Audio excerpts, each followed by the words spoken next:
ឈ្មោះលោកគ្រូសំណាងគ្រូពេទ្យនៅមណ្ឌលសុខភាពសាមគ្គីយើងនេះអូយផ្ទះគាត់បានធំហ่ะបានប៉ុណ្ណានេះឥឡូវគាត់បរិច្ចាគឲ្យយើងដែលធ្វើសំណងលើបន្លាយហ្នឹងឥឡូវគាត់ឲ្យយើងរឿយឲ្យខ្ញុំមានអីមានជួសមុខឲ្យបងអភិបាលខណ្ឌពោធិ៍សែនជ័យជួសមុខឲ្យអាដាមខួងសេងអរគុណមួយថ្ងៃហើយបានចូលរួមរស់វាយមើលទឹកទឹកគ្រូពេទ្យអើយគ្រូពេទ្យឲ្យបានឲ្យបាទឥឡូវបន្លាយធំហើយបន្លាយធំហើយបាទខ្ញុំឈ្មោះបងសំណាងជាម្ចាស់ផ្ទះនៅភូមិចរុកឥឡូវគេបដូរទៅភូមិពាំងទាសកាត់ពាំងសាំងខណ្ឌពោធិ៍សែនជ័យហើយថ្ងៃនេះសូមថ្លែងអំណរគុណដល់លោកអបារងខណ្ឌពោធិ៍សែនជ័យលោកបាងនីដានិងអរគុណដល់លោកអបាខណ្ឌពោធិ៍សែនជ័យលោកសក់កញ្ញារិទ្ធបាទអរគុណបាទថ្ងៃអាដាមភូមិផ្សេងអាបារាជធានីភ្នំពេញហើយថ្ងៃនេះគាត់បានចុះមកស្ដារ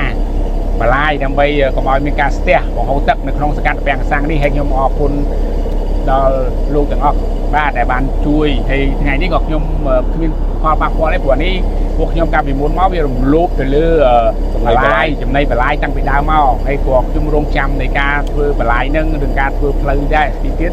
ឥឡូវមានការអភិវឌ្ឍទៅអាចធ្វើបន្លាយឬក៏ធ្វើផ្លូវកាត់ពីមុខផ្ទះហ្នឹងបាទហើយក៏សូមអរគុណទាំងច្រើនបាទអត់មានផលប៉ះពាល់អីទេបាទ